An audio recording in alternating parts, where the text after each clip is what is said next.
प्रथम तहलका न्यूज। आज के इस मॉडर्न समाज में भी दहेज का लालच खत्म नहीं हो रहा और इसी दहेज की बलि एक विवाहिता चढ़ गई। मामला नूह मेवात के पुन्हाना शहर का है, जहां ससुराल पक्ष पर बहू की हत्या का आरोप लगा है। जानकारी मुताबिक मृतक ममता की करीब 3 साल पहले शादी हुई थी। आरोप है कि ससुराल पक्ष के लोग मृतका के साथ ससुराल में मार पिटाई किया करते थे और उसके साथ बदसलूकी भी करते थे। मायके वालों का आरोप है कि मृतका के शरीर व गले पर चोट के निशान हैं। ससुराल पक्ष के लोगों ने पीट कर उसकी हत्या कर दी। सारा इसको मारा है पहले, फिर इसको आत्महत्या दिखाया गया। जैसे कि फोटो में क्या सा पूरा मामला किस तरह से दहेज मांगते थे, रोज तंग करते थे। 3 दिन पहले रह गई, हमारे पड़ोस में रहती है लड़की है। इससे पहले 10 लाख मांगे, ले गई है 1.5 साल पहले। फिर 5 लाख अब मांग रही थी, फिर मांग रहे हैं वो। जो इसके पापा ने कहा भाई पहले 10 लाख दिए, हम पे इतना पैसा कहाँ है, गरीब आदमी है बेचारे वो इसलिए हत्या कर दी रात को। तो फिलहाल क्या कार्रवाई यहाँ पे चल रही है? अब तो पोस्टमार्टम लाए थे, अब पता लगेगा क्या है क्या। पुलिस कार्रवाई जुटी हुई है? हाँ, पुलिस पूरे सहयोग दे रही है, ऐसी बात नहीं है। पूरे पुलिस को पूरा सहयोग है हमारे साथ। जानकारी मुताबिक दहेज की डिमांड पूरी न कर पाने की वजह से मृतका बीते 1.5 साल से मायके में ही रह रही थी, लेकिन जब मृतका ने बेटे को जन्म दिया तो ससुराल पक्ष के लोग उसे अपने साथ ले गए। परिजनों का आरोप है कि वहां भी उसके साथ बदसलूकी हुई और ससुरालियों ने उसकी हत्या कर दी। जिस लड़की की मौत हुई है वो मेरे ताऊ की लड़की है, ठीक है। उसका नाम है रजनी और उसकी आज से हमने करीब 2011 में हमने उसकी शादी पुन्हाना की थी, बड़ी वाली लड़की की। सब कुछ अच्छा चल तो उसकी शादी करी थी वहाँ पे, उसको अच्छा खासा जैसे भी होता है अपनी तरफ से सब कुछ दिया।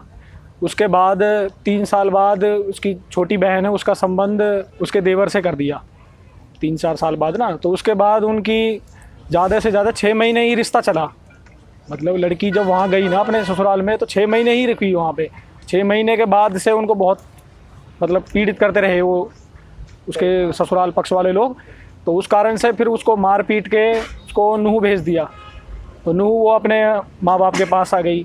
उस टाइम वो 2-3 महीने की गर्भवती थी। तो कुछ टाइम जब रुकी, उन्होंने अपनी पंचायत जैसे भी अपना भाईचारे में निपटाने की सोची।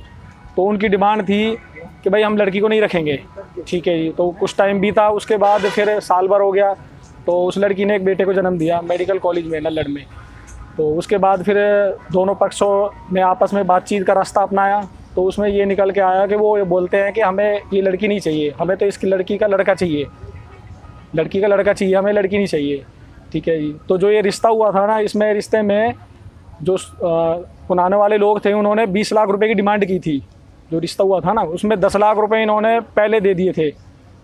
तो उसके बाद फिर 5 लाख रुपए इन्होंने शादी के टाइम पे दिए। उन्होंने जिस तरीके से नेक बताए ना भाई किस किस को कैसे नेक देने हैं, तो 5 लाख उस टाइम दिए थे, 10 लाख उनको पहले दे दिए, बलेनो गाड़ी दी, जैसा अपना दहेज होता है वो दहेज दिया।